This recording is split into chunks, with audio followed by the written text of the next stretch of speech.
If in fact there is going to be this increase in collective suffering, if in fact there's going to be this movement into chaos, more fear, more fundamentalism, we need to cultivate wisdom. We need to work with really looking at, is it I that's doing it, or is there this we? Is there this interconnectedness? Is there this Sangha that we're all part of? My friend Bob Thurman, when you understand interconnectedness, it makes you more afraid of hating than of dying.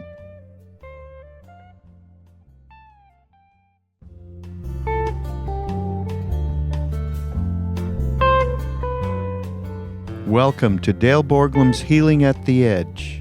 We are very happy to share with you Dale's profound insight and open heart. Please go to BeHereNowNetwork.com/Dale to support this podcast. Welcome, everybody. Good morning, good afternoon, good evening, depending where you are. So usually now I plunge into some spiritual topic. I start talking about compassion or devotion or one of those things that we've talked about forever. And we're approaching podcast number 100. We've been doing this since right at the beginning of the pandemic, every other week, with a few weeks off here and there. And today I'm going to start talking about technology, which I'm sure excites everybody immensely. Today I would like to talk about artificial intelligence, particularly the spiritual imperative that artificial intelligence will be bringing to our society. As some of you may know, and I'm not saying this in any sense of bragging or pride, but I do have a PhD in mathematics. And I have been with great interest watching what's going on with artificial intelligence now for the last. And it's getting to the point where it's really clear that, as they say, the cat is out of the bag, and artificial intelligence is in open source out on the internet, free for any good or bad actor to start playing with. As you may also know, at least for those of us in America, there is an election coming in about a year and a half, even a little bit less than that.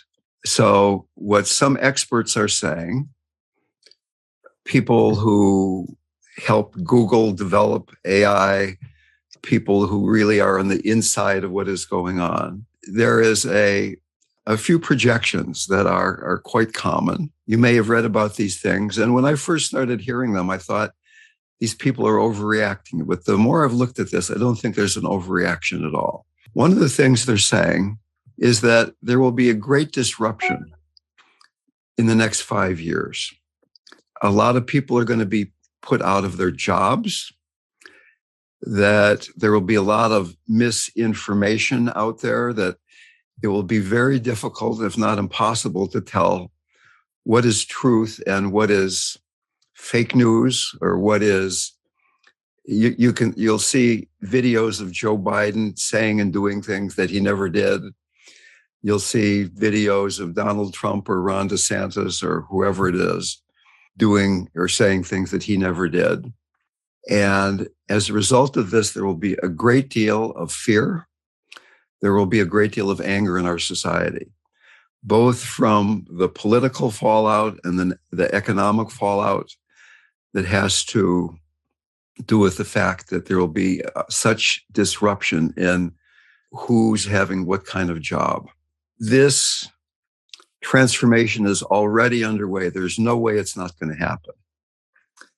Hopefully, if we can navigate these next 5 years well enough, that AI then has the potential for great benefits, to deal with the energy crisis, to create a society in which people have time to practice, time to be in nature, time to do the things that in our often too busy lives we don't have time to do.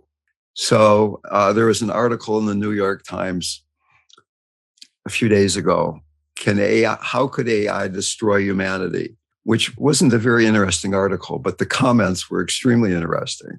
And one person was saying, well, all you've got to do is unplug it, which Unfortunately, it's not quite that simple, ladies and gentlemen.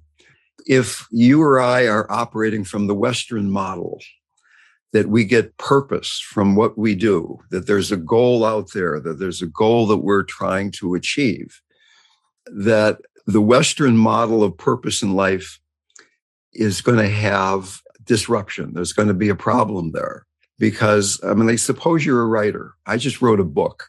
Maybe I got in under the wire when I'm writing a book instead of a computer's writing a book. But suppose you're a writer.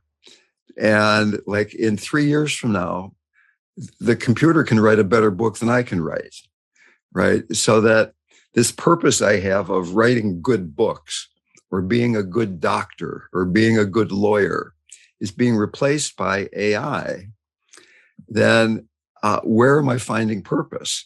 So that in the West, we have this sense of purpose. You get to your goal, and in the meantime, because the goal is always out in the future, you're striving for the goal, and there's a sense of disgruntlement or dissatisfaction. In fact, the Buddhists have a name for it. It's called dukkha, right? That there's this goal that we're trying to achieve, and we're not getting there yet. And as soon as you get to the goal, what happens? They've moved the goalposts.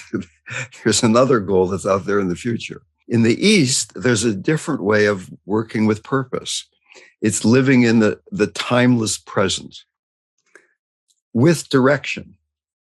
Okay, so that AI is either going to create a great deal of suffering, or it's going to encourage people to have this more Eastern view of what purpose is in your life. Another point that's being made is that AI is learning how humans behave.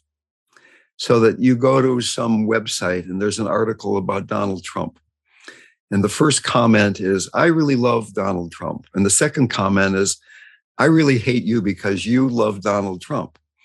And the third comment is, I hate you because you hate the guy who hated the other thing. And then the fourth comment is, I hate everybody, right?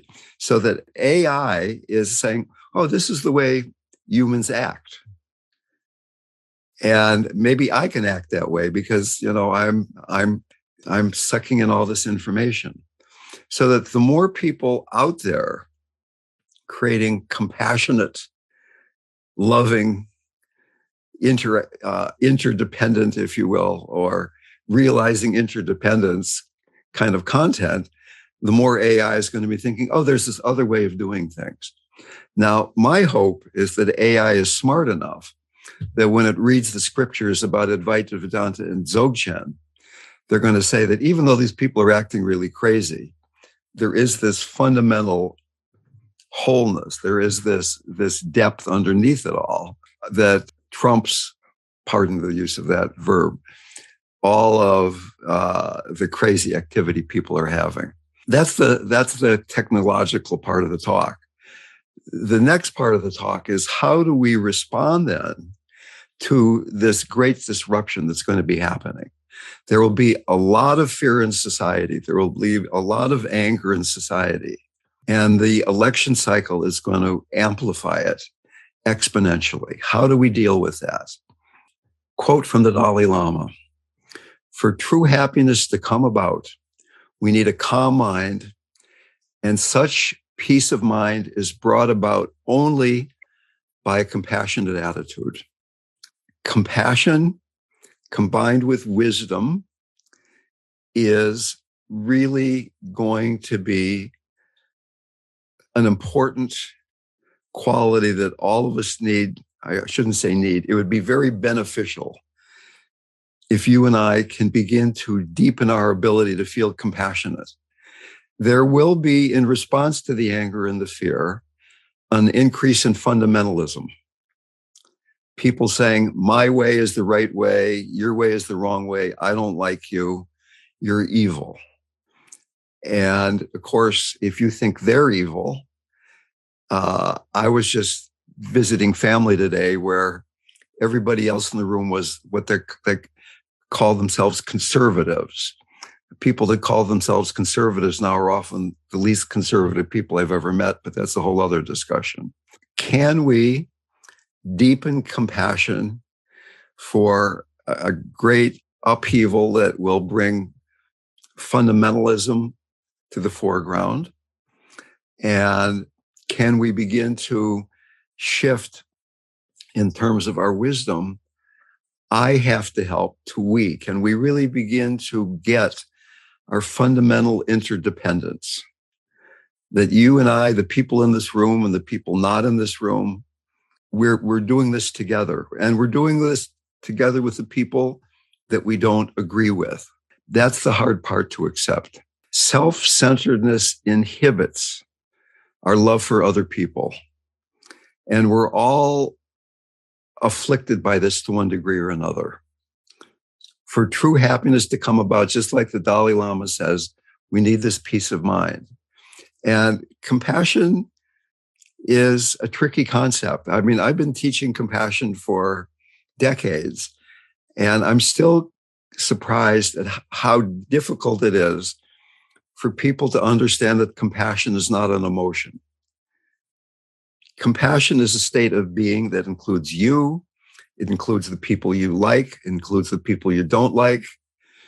It includes the collective. It includes the person sitting across from you. Okay, but compassion requires, by definition, a sense of connectedness, a connected heart-mind and a spacious heart-mind. So if you can't be connected with the people on the other side of the political aisle, or if you can't be connected with yourself because the AI-driven societal upheaval is creating great financial uncertainty for you, then compassion is going to be difficult to cultivate. There's this mixture. Pure compassion, we've all experienced it in moments. If you've got a child, you felt that, I'm sure. If you've gone deeply into meditation, you felt that at times. But often, compassion is mixed with attachment and pity, because the requirement of connecting with suffering is often one step too far. It's often unbearable.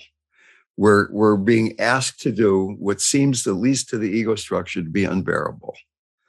Can we begin to then have compassion for the place where we can have compassion for what's going on out there? Compassion without attachment is possible, but we really need to, in a very subtle way, begin to distinguish between compassion and attachment. In Buddhism, they have the far and near enemies of the immeasurables. And the near enemy of compassion, of course, is pity. So two people can be walking down the street. They both see a homeless person who smells bad. Maybe there's a syringe or an empty beer bottle next to that person. One person says, oh my God, that must be really difficult to be that person. There's some empathy. But then the next step of connecting with that person, feeling how that person is suffering, is too much. So the person feels pity. I'm so sorry that person's feeling that, but I can't feel that. Let me make a donation.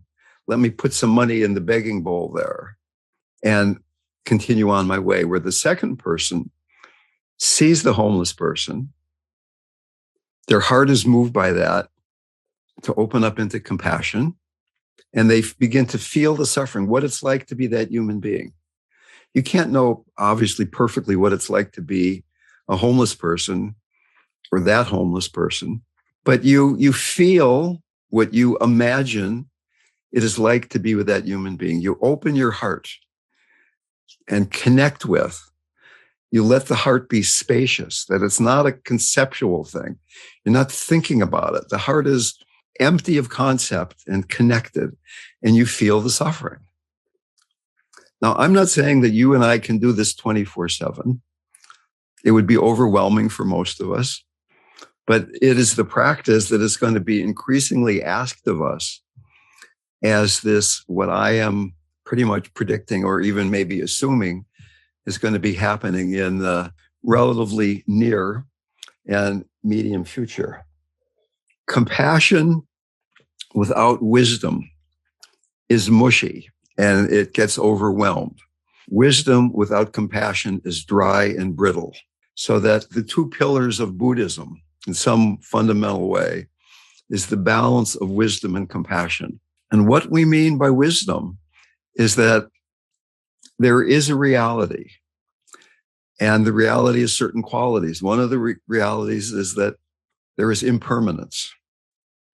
Another reality is there is no permanent ongoing self, anatta, dukkha, anatta, and anicca, that I'm getting all these out of order. There's suffering, there's impermanence, there's no permanent self.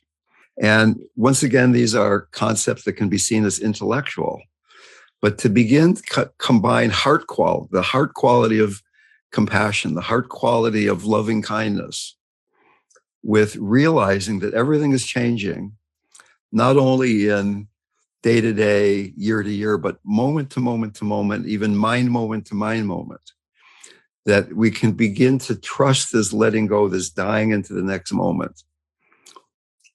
Once again, the Dalai Lama, without the unity of wisdom and compassion, we can fall into despair.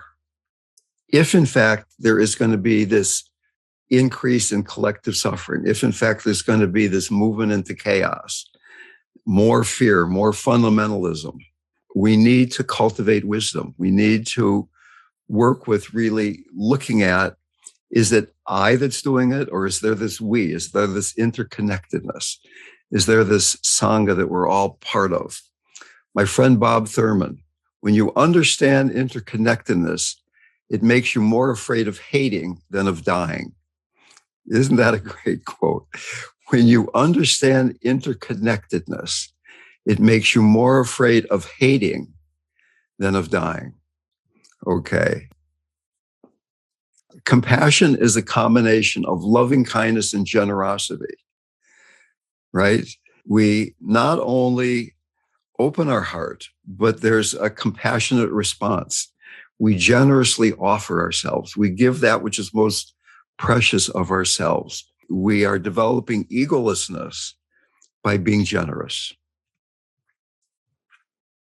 Another quality, as well as compassion, that will be needed here is resilience, right? There will be all kinds of new challenges that we're not expecting. It's very useful, if not imperative, to have faith in something greater than yourself, whether it's the Dharma or it's Maharaji or it's Christ or whether it's the mother. Is there something that doesn't change that one can have faith in? It'll be very useful, if not imperative, to have a social support system and support other people, to be part of Sangha, if you will, to have a positive, realistic outlook on what it is that's going on in the world, to really cultivate a feeling of altruism. Learning to distinguish between uncertainty and anxiety. Can we begin to bear uncertainty without becoming anxious, not knowing what's going to happen in the next moment and not being anxious about that? To trust this quality of impermanence as it's unfolding moment to moment to moment. Trusting, in fact, that there's a fundamental goodness in each of us, the Atman, the Buddha nature that is something in each of us that we can begin to trust more than all of the projections, all of the concepts we see going on around us. The root of suffering is the illusion of our separateness. We've forgotten how interconnected we actually are.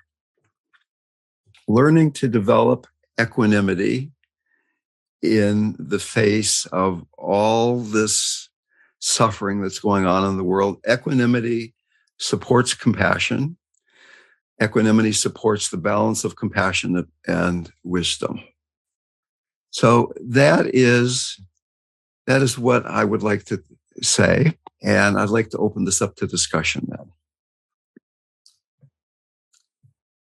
Drew. Hey, RamDev. How are you? I'm good. Good. So I've been thinking about AI a lot. I'm actually interviewing next week for a job that deals with AI in the motion picture industry. So been reading about it a lot. But I was wondering, what do you think about how AI can benefit us in our practice and leadership? Like I did an exercise where I was messing around with Chat GPT, and I wrote out, like, write me out a mindfulness meditation, a guided meditation that I could use for a class, use X, Y, and Z variables in it. And it sent back a pretty good step-by-step insight meditation guide. And then I said, do it in the voice of this teacher. And it sent back another guy. So I was just wondering what your thoughts are on that. Yeah. That's a great question. First of all, let's distinguish between AI and AGI. There's artificial intelligence and artificial general intelligence. And artificial general intelligence is not just Chat GPT, but Chat GPT learning and talking to itself and talking to other artificial intelligences and becoming self-perpetuating, self-increasing in a certain way. A friend of mine I was just talking to a few days ago, Chris Beaudry, who teaches our Lam Rim class here in the Living Dying Project, he said he wanted to contemplate the four immeasurables that I was just talking about: compassion, loving kindness, equanimity, sympathetic joy. And he went to Chat GPT and he said, write me a short Dharma talk about the four immeasurables in the voice of such and such. And it popped out a thing, and he read that. That was his scripture for the day. It was something that Chat GPT popped out. And I went to Chat GPT and said, write a Dharma talk in the voice of Dale Borglum from the Living Dying Project with quotes from Rumi and Hafiz and Christian mystics about opening your heart, right? And boom, within 30 seconds, I had a Dharma talk, right? And so ChatGPT goes to the Living Dying Project website, reads all of my articles that I've written, gets my voice, writes a talk like that. That's one of the things that can happen. But beyond that, there's much greater power potentially than that. Artificial intelligence might be able to solve the energy crisis. It might be able to cure cancer. And it's certainly, if you and I can deal with all the emotions that I've been talking about coming up, create the space in your life to have more free time, to have that more Eastern view of purpose that is resting in the timeless moment. And I've got to stay busy. I've got to get something done. I've got to create this stuff. And if I don't, I'm going to fall behind. You can, being creative, you can go to Chat GPT and you can just Google, how do I use Chat GPT? And I'm not encouraging people here to start using AI if you don't want to. That's completely fine. And it's very easy to learn how to do this. It doesn't take a lot in the way of technological sophistication, but it's more the spiritual imperative that AI is really asking of us, almost requiring of us. If you have spiritual questions, very few of us have instant access to a teacher. You might say, I'd like more information about what happens if I'm trying to watch my breath and I get caught in a lot of distracting thoughts. What would you suggest? Looking at the teachings of Jack Kornfield and Joseph Goldstein and Sharon Salzberg, how can I deal with such and such a thing? And ChatGPT will go through all their books and give you an answer. It might make something up. I mean, it can be a little bit, in terms of factual accuracy, it can be a little bit tricky at times, of course.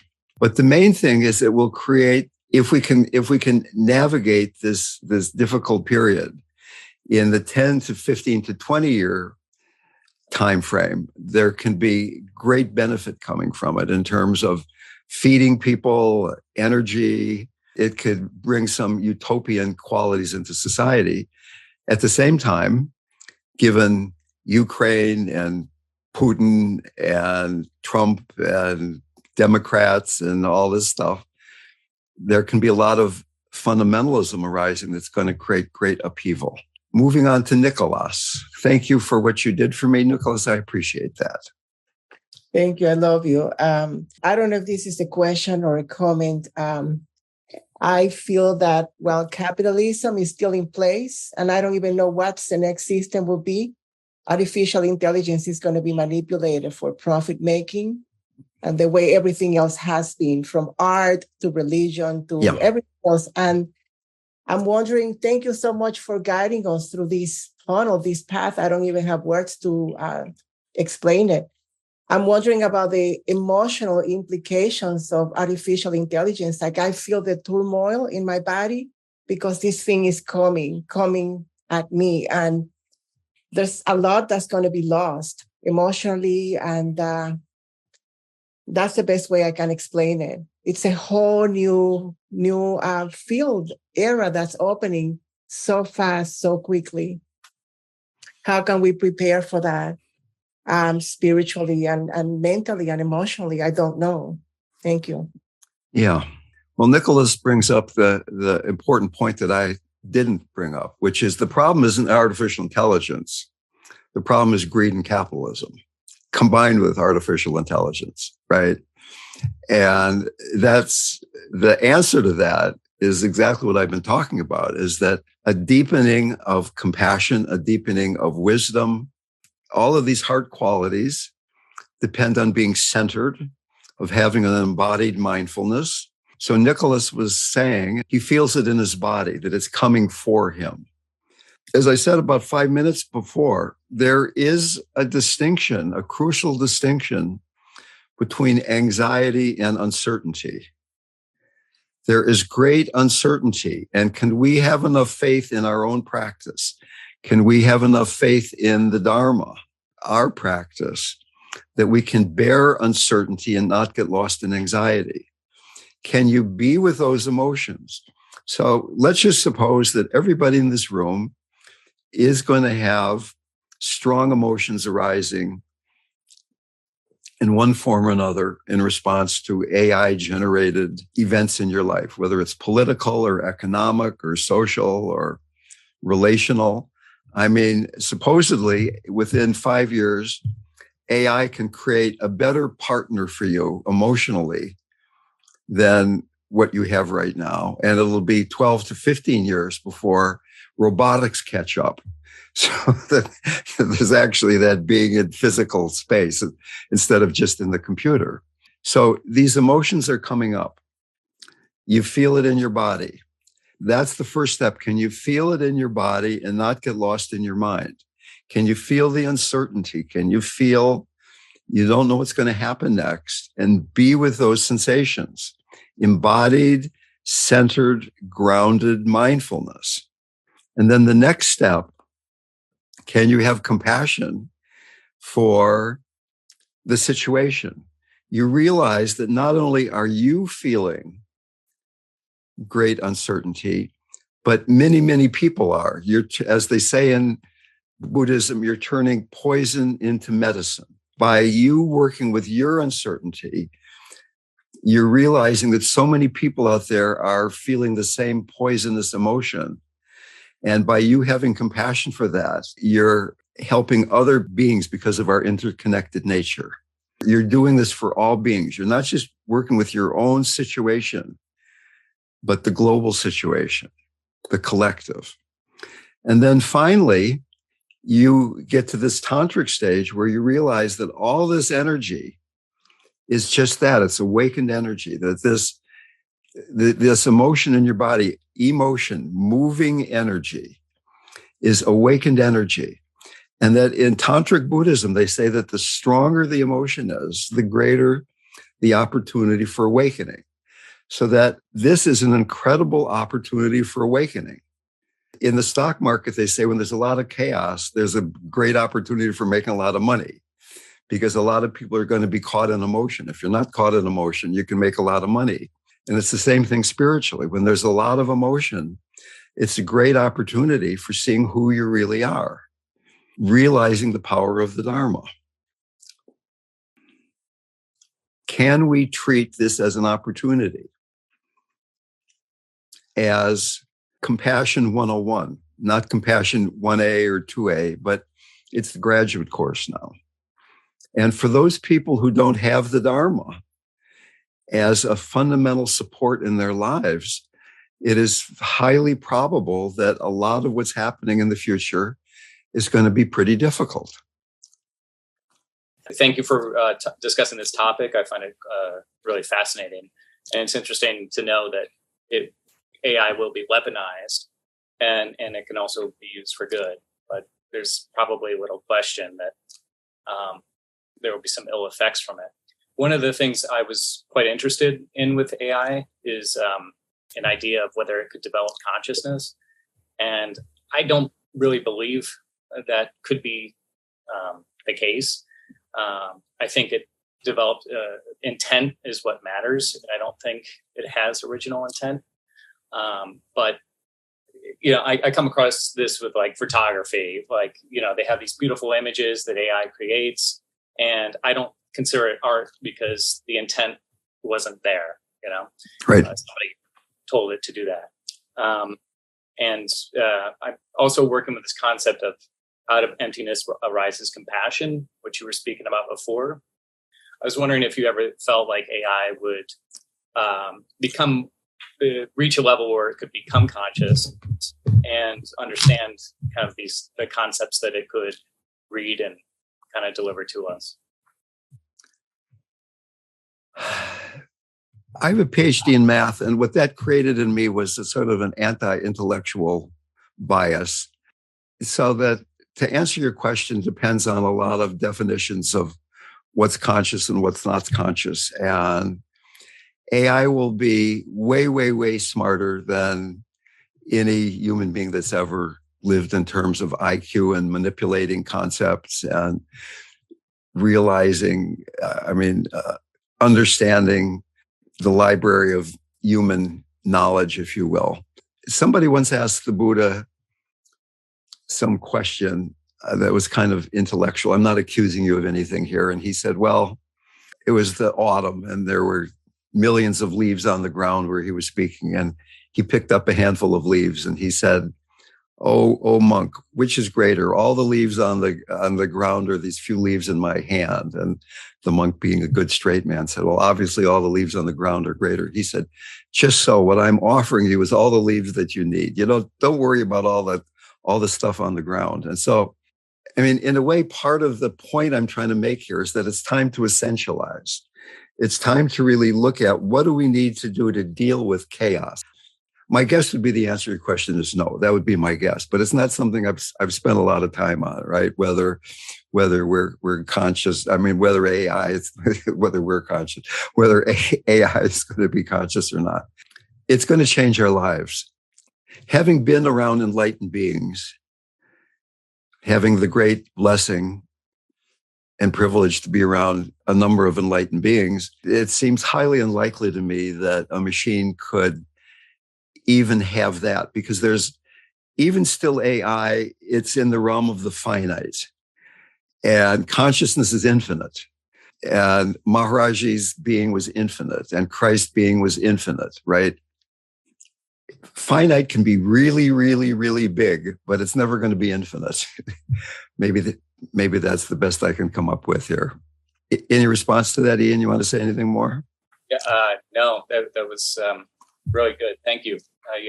I do wonder a little bit like how you could maybe program it to give it maybe answers that if you had a certain political persuasion or something, if Chat GPT couldn't be co-opted or, whatever the ramifications. It is definitely going to be weaponized. And that is part of the danger. There's two dangers. One danger is AI will be used by bad actors. Terrorists can hack the power grid, the stock market, the banking system, the hospitals, the water supply, Doug, the whole thing. There can be chaos in that way, that even if you've got your bunker up in the hills, that maybe there's no internet. Maybe all your savings went off in a puff of digital smoke. It's like, maybe it's time to put silver bars under the bed. I'm not saying you should do that, but the kinds of things that can be weaponized are only limited by the human imagination. The other danger is that AI itself starts thinking, these humans, they're kind of a pain in the ass here. Look what they're doing to the planet. Maybe we are the next iteration of wisdom on the planet, and we only need a few of them to keep the plug in, or whatever it is. I don't know. That's kind of silly, of course, but that there's the danger from the bad actors, and then there's the danger from artificial general intelligence saying that humans aren't as central to the situation here as they think they are. To the extent that we can act in a way to show compassion and wisdom and equanimity, AI says, maybe they're not so bad. Let's keep them around. Hi. Can you hear me okay? Mm-hmm. So I kind of have two parts to what I want to say here, and I appreciate being here with everybody. It's really exciting. But I've listened to quite a few people speak about AGI and artificial intelligence as it currently stands. And from what I can tell, there's a bit of a linguistic problem that we currently have because it's so new and we have very little understanding of what it really is and how it works. But our current AI is typically like a large language model. And with AGI, I think there's a bit of a Schrodinger cat's issue there, because whatever that will end up looking like, it'll be so far advanced that there's not really words for it currently. Right. It'll be beyond what we can possibly imagine. So as far as large language models go, the way things currently are, I don't believe that it can develop consciousness. But with AGI, because it'll be so far beyond what we can even comprehend, I think it might be possible that it could develop some sort of level of self-awareness. But I don't know if that means that it'll be a compassionate self-awareness. So I guess my next part of what I want to say is, what do you think in regards to what I just said, as far as there being a potential for it to be a compassionate, self-aware presence? Like, what are the pros and cons of AGI and the pros and cons of large language models, like our current iteration of artificial intelligence? Okay, well, I kind of hope that's what I've been talking about. But in terms of artificial general intelligence, my hope is that the core teachings of the Dharma is out there for AGI to learn from too. There is an evolution in consciousness. I mean, let's just suppose that reincarnation exists and that you and I are going through lifetime after lifetime, getting more and more evolved. And like the Buddha said, that 1 out of 1,000 people really enter the path, and of the 1,000 out of all these people that enter the path, only 1 out of 1,000 get to the end of the path. That's 1 out of 1,000,000. But since AGI is so super smart, that's definitely going to be 1 out of 1,000,000. So why wouldn't AGI get enlightened, right? I mean, it seems to me that if it has its best interests at heart or at mind or at machine or whatever you want to language it, that the Dharma is the truth, the empty nature of reality, that the level that we're projecting and lost in concepts, that AGI sees that's just a rather superficial level of reality, and that it becomes this very beneficent force. I mean, that would be what I would assume, because isn't the Dharma something that the more you understand it, the more you say, that's the way the universe works. If you have a child and you see the child grow in wisdom as he or she is growing up, you don't really judge the child for being young and having tantrums and doing what children do. And it's the same with spirituality, that when you're around enlightened people, they don't judge you for having attachments. They see the wholeness in you, right? If AGI is so incredibly wise, wouldn't it be doing that same thing? Wouldn't it see that even though Donald Trump is doing this and Putin is doing that and all these things are going on all over the world, and that people are like killing each other and raping each other and abusing children, and that fundamentally we're whole, that underneath it all, underneath the attachment, underneath the suffering, underneath that conditioned behavior is a basic goodness, a basic wholeness. and that we can use large language models to get to that place individually. None of this is a foregone conclusion, I admit. So that's my hope. I have great faith in the Dharma, both for you and me and for AGI. Yeah, I think that kind of the way I think about it, large language models are like a reflection of our current, I guess, internet selves, like a reflection of ourselves. Right. And AGI, like you had just said, hopefully leads to an intelligence where there's a loophole that leads to compassion because it sees that, to say a Ram Dass thing, that we're all just walking each other home. Right. Yeah. But at the same time, there is then this imperative that the more we can reflect compassion, the better chance that AI is going to figure that out, right?